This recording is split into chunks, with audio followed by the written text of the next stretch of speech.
Alright, welcome back to Nick Lenz's Comic Corner, classic, lesser known classics. This is episode number 3100 and Doubleshot number 2994. Can you believe 3100 episodes this one? Yes, my longest review series to date. Yeah, the other ones basically started have since like the novel reviews one and the movie reviews one. I don't have any plans to continue those right now. I may bring it back in the future, but right now I'm focused on other stuff. So basically for this one, we're discussing for the 3100th episode, we're doing digital, and it's the final trade to collect issues from Ben Percy's run for X-Force. This collects issues 46 to 50 of Volume 6. Two interesting fun facts about this particular thing. We've already talked about the issues. This was the very first X-Force volume to reach issue 50 since Volume 1 in the 1990s, mind you. And second, by the time this book ended, it actually had the highest number of issues published at that point.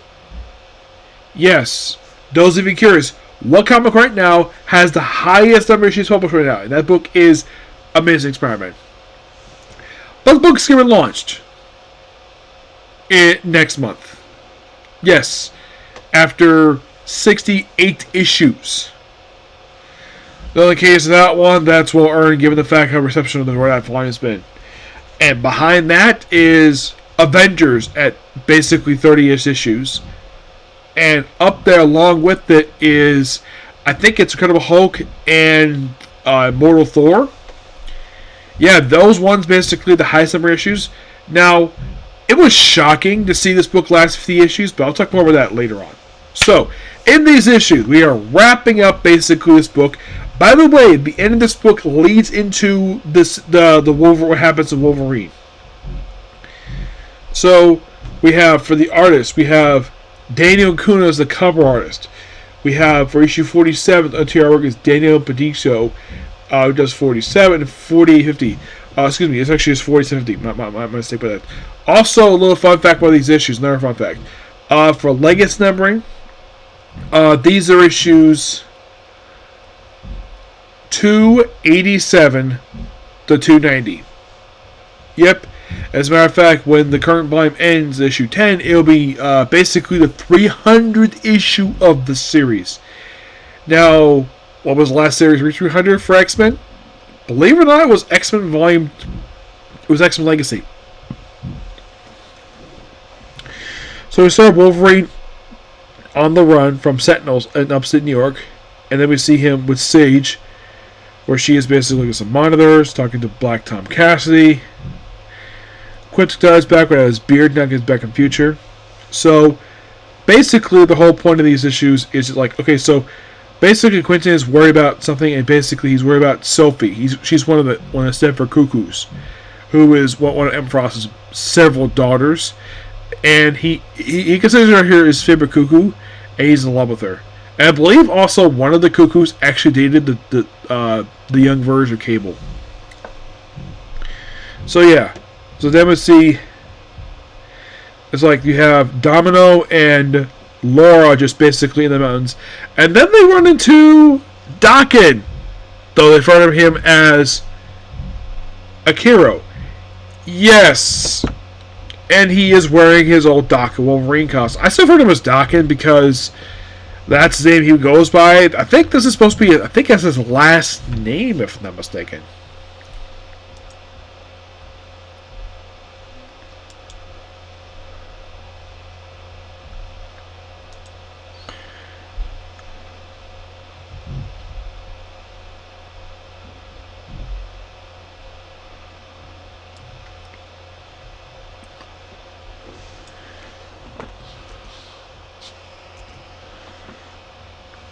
Yeah, for some reason he's going by...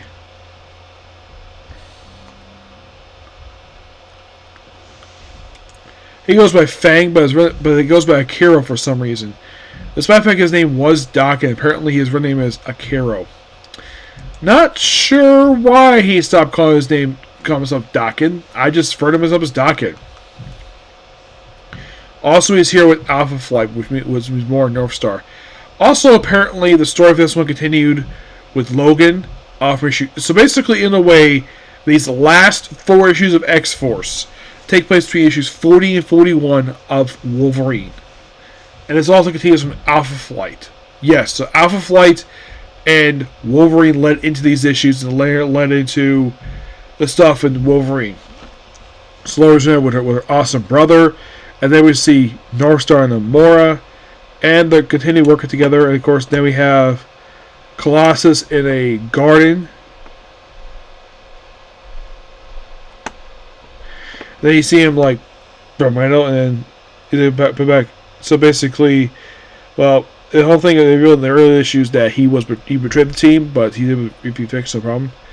So then, of course, then the whole thing is, of course, they see Omega Red here, and Kid Omega basically goes rescues his girlfriend, and then he's confronted by a Sentinel.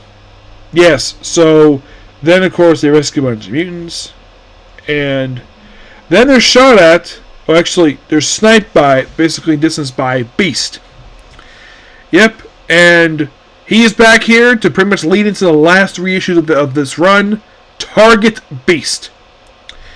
And this storyline is quite interesting. Yes. So he fires at Weapon Omega and supposedly kills him. Not Weapon Omega. Omega Red, excuse me. Yeah, supposedly kills Omega Red here. But he survives. Then he just basically just hides in the shadows. Yeah. So, and they basically fight Beast. But then Sage reveals that behind a certain door in their base is a clone of Beast. Yes. This is the first appearance of this is basically a Beast clone. And I'm going to get to basically later on what the purpose of this character is. So apparently, this Beast basically does have its memories beyond, like, back up as far back as New Defenders 142. Yes.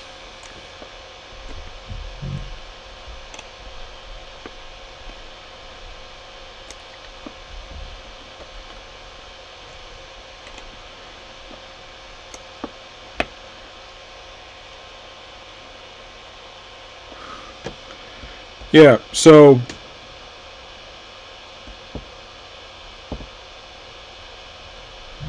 look at me, right? Basically, then he wakes up, and then by the way, Beast is butt naked here. So, and the first thing he says to him is like, "Our time, we better help us. Will you help us, please?" And the first thing he says is, "Oh my stars and garters!" Yes, his popular catchphrase that he loves saying. And I'm actually quite happy to hear this because it's been a while since he said it. Then he's put in a cell. Though apparently, for some reason, I'm not sure why, it's like one panel looks like he's got a gut, and another panel looks like he's skinny. Because, of course, they don't trust this particular Beast yet, so he's put in a cell, and his guard is Black Tom Cassidy. You tell him Core was a nation? Well, that was a mistake. But if you ask Logan, he called it a country more than a country. Country club more than a country. He is on for Summer City. If you keep, and I keep telling you, fascinating, I'll tell you. Blah, blah, blah. Listen. And then he asks basically, he's like, you've asked so many questions. How do you interact with core and biotech? Ooh, interesting. Oh, it's just like moving muscle. Muscle's supposed to say they can throw over the other, she's not the only person. Other access. And he just falls straight asleep. And then he says, request access Beast. Open cell. And then he just walks out of his cell. So he gets basically appraised of what's going on. He gets caught up to date. And by the way, he's now got a six-pack now. Yeah, it's like when first you see him, he's got a gut, and now he's got a six-pack for reasons. So then 49, okay, so then he goes to a facility out, and we see Evil Beast, come E-Beast, goes to a facility in California and steals some stuff. Then we have Sage and Wolverine just wondering what the heck is, just basically chatting about Beast. And then Black Top Council says, oh crap, Beast escaped. Well, the clone Beast anyways. Yeah, it's a clone. And then, of course, he runs into LA, opens an apartment, and, well, we'll get back here. Then we have Black Things basically get what he's doing. And, of course, we have Evil Beast scheming something. We have this. And move out. Yeah, and then, of course, we find out where he is. He is, in fact, in the apartment of Wonder Man, his old best friend. Yep.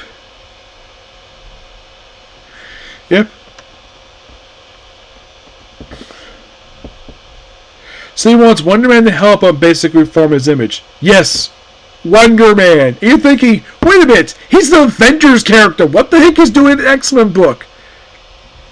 The simple answer is this. Beast was part of the Avengers in the 70s. And these two became lifelong best friends. Heck, they've had a mini-series together. So it makes perfect sense. So, and then, of course, basically, with all this stuff happening, Kokora happening outside of this stuff, and of course, Beast informs what's going on. And, of course, he apparently, even though he's retired, but he's willing to help out. Yep, he is willing to help out, and, of course, this leads into the epic final issue of this volume, issue 50. And like I said, last time we had issue 50 for this book was back in the 1990s. Oh, and who wrote that book, mind you?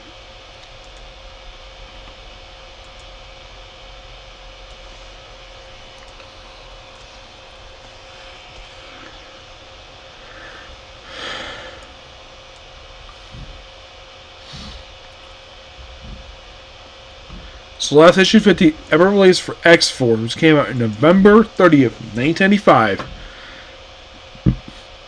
Excuse me, that was written by Jeff Loeb. Yep, Jeff Loeb, that's who wrote it.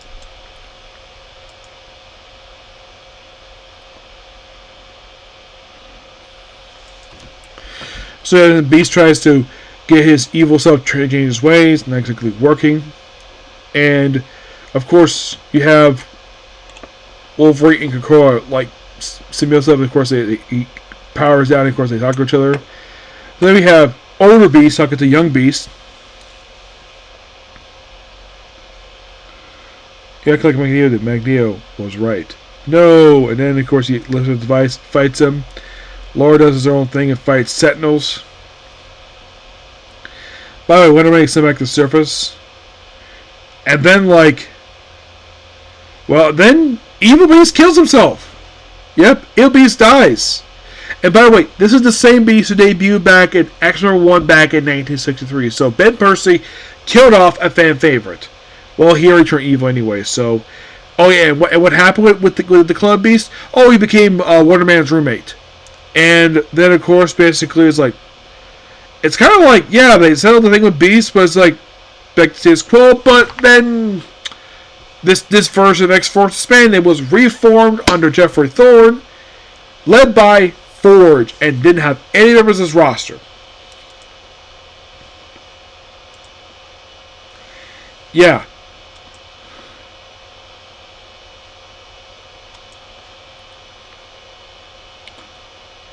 Yeah, where... Yeah, Forge... Okay, Sage is part of this group, yes. So, they added... Rita Summers, Surge, and a new member named Tank. Basically, that's a new lineup.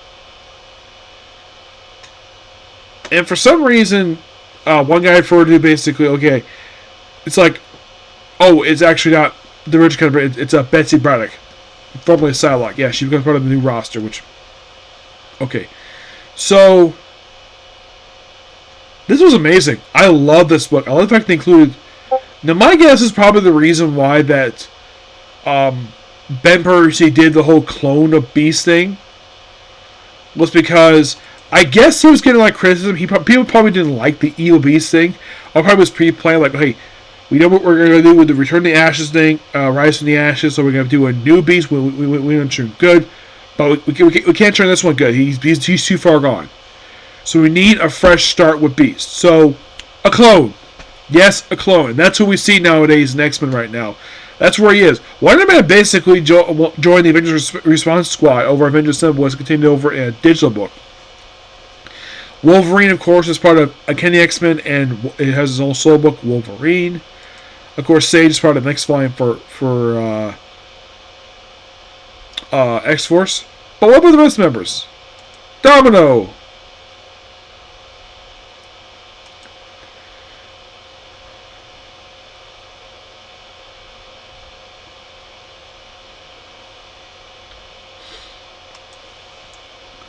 So what happened with Domino after this book wrapped up?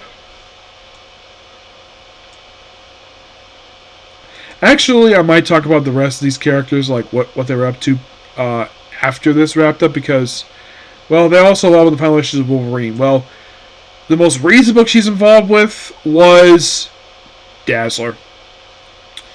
And she also gets an issue of Deadpool, but that's the most recent thing she's been part of.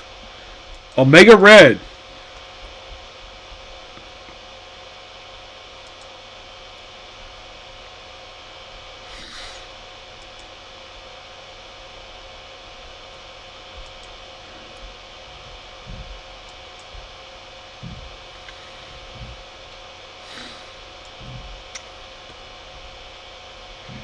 Omega Red, of course, I'll talk more about him when it comes to Wolverine, because that's where he next appears in Wolverine. Laura, of course, you can currently find her in NYX and her own solo book. Kid Omega! I believe he is in Jen McKay's X-Men right now. Yes. Black Tom Cassidy!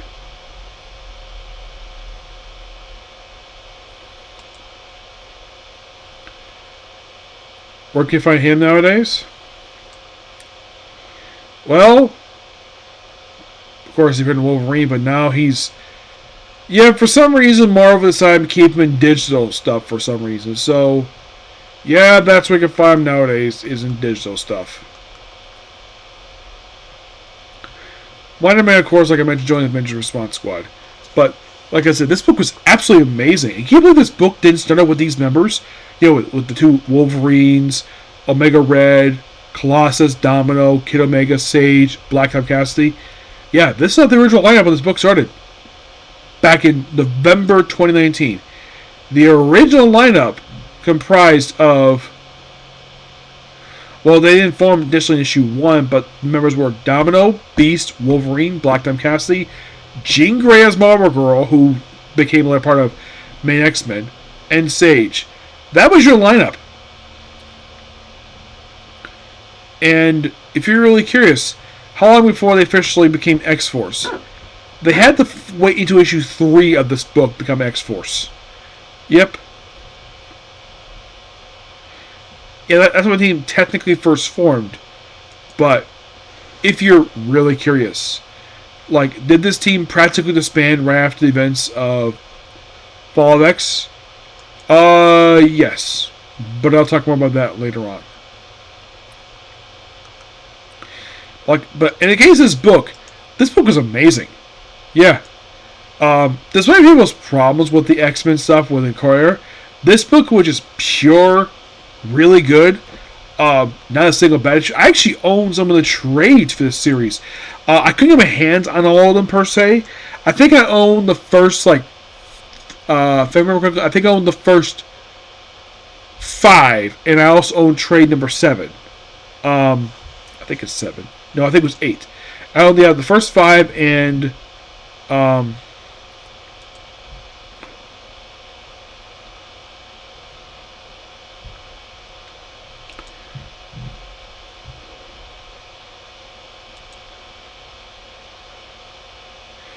yeah.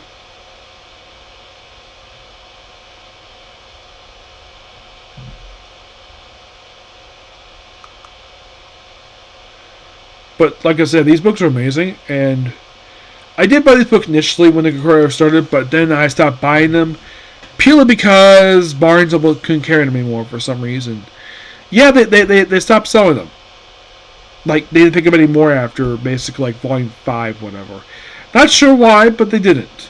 But this actually was one of the more better written of the books. I mean, Yeah, they may do the dirty work of Krakoa, but if you read all 50 issues, it does involve the politics of Krakoa, it does involve all the bullcrap stuff, basically. All those people that like Krakoa is actually not here, because Ben Percy was doing his own thing with this book. Yes, he did have the book involved with, in 50 issues. Okay, so, a little known fun fact about this book. Guess how many crossovers this book was part of in its entire 50-issue existence?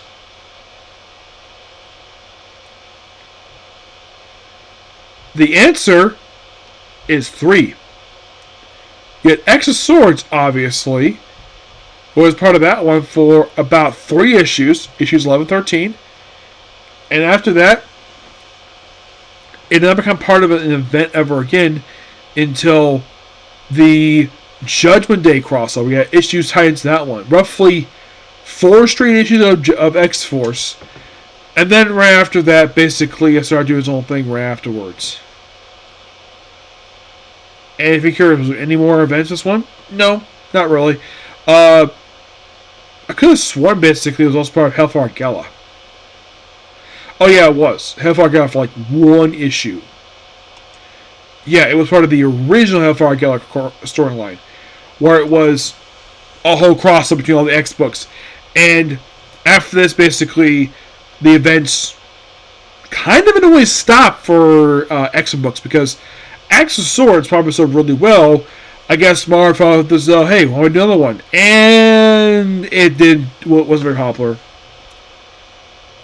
Oh, I give X Factor by Ben Percy, Volume 9, a 9.5 out of 10. Next up is a very interesting book for this one.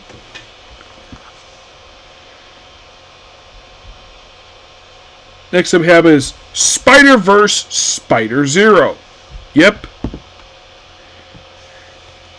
And this is a whole book focused on Miles going throughout the multiverse. Mm-hmm.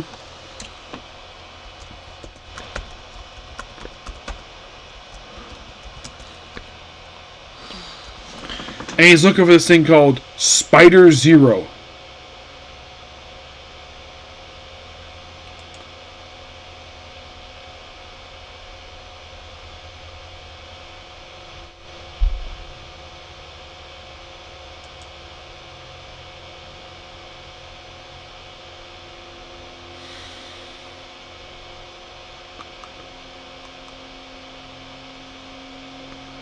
So in the first issue,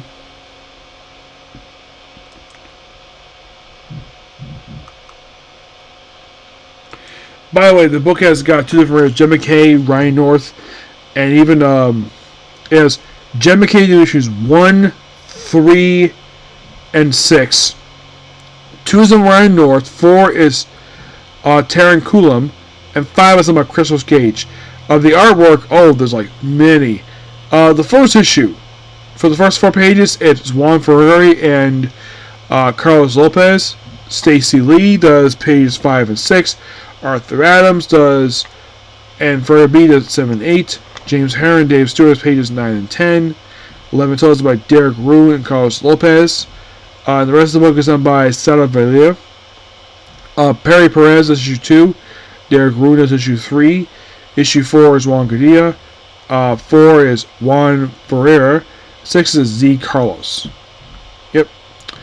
So, basically, Miles is, after beating up Silas Phone 8-Ball, yeah, and it basically goes like, pow, corner pocket. And he's like, I'm moving to Houston. It's so funny. And he's dragging looking for the Spider Zero stuff. Of course, he had many different spiders. And then he pops up in this weird, let's see, Earth.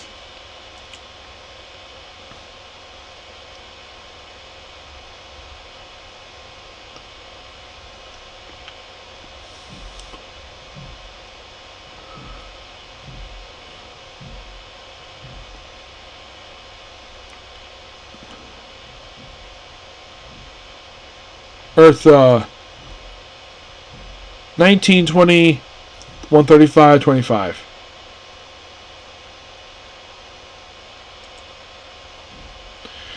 We have this group known as the Spider Gang take on the Goblin Club. And imagine the whole Web of Life and Destiny, where it was destroyed.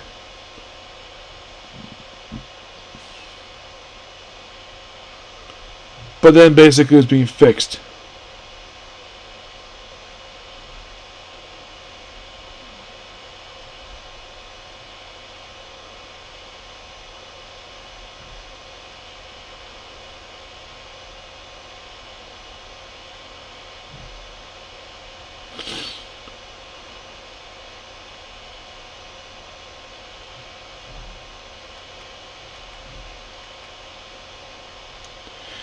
Yeah, after basically being a cartoon show for a bit. Then he's whisked away, goes to a monster, meets up with Spider Monster. Yes! A creature known as Spider Monster, which basically is the first appearance of this one.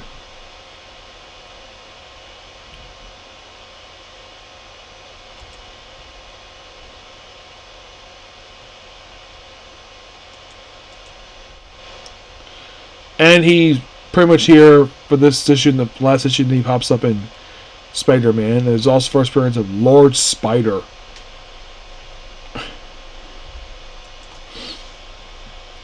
Then he basically goes to a version of Mad Max, where we have a guy in a spider mask being chased in the Spider-Mobile by a guy called Lord Spider and his version, the X-Men. And then he heads to Earth 138, where he runs into Hobby Brown, aka Spider-Punk. And I was like, oh, thank God he has somebody actually familiar with. Because remember, we were just Spider-Verse today. Then he goes to Planet Spider. Yes, seriously. He goes to Planet Spider.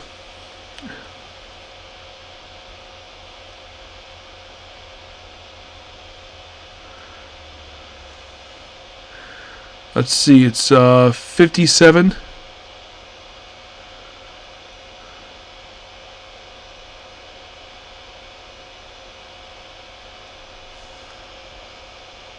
'51 1778. Oh yeah, this is the home of Japanese Spider-Man. Yep.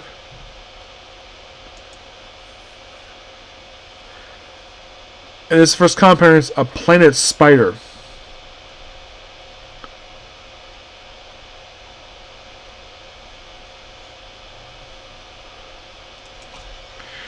And he runs into Japanese Spider-Man. And then we meet basically, it's like this kid. And then finally go back to Loom World, where trying to fix basically the whole Spider-Verse. So we debut several new spiders. We have Spider Requiem, another alternate spider. The Spinster. V.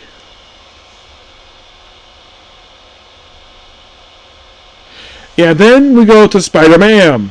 Yep, the reality where old May Parker becomes a Spider-Man, fights evil versions of her family. And then Miles basically like, oh, she looks familiar, like from before? Yep. And Miles like, yep, nothing to explain. It's good to see you, Miles. Yep, and they have a great team together. It's a really good issue. I love this issue. You said supper's ready? Okay, we have to stop here because apparently supper is ready. Be back, okay?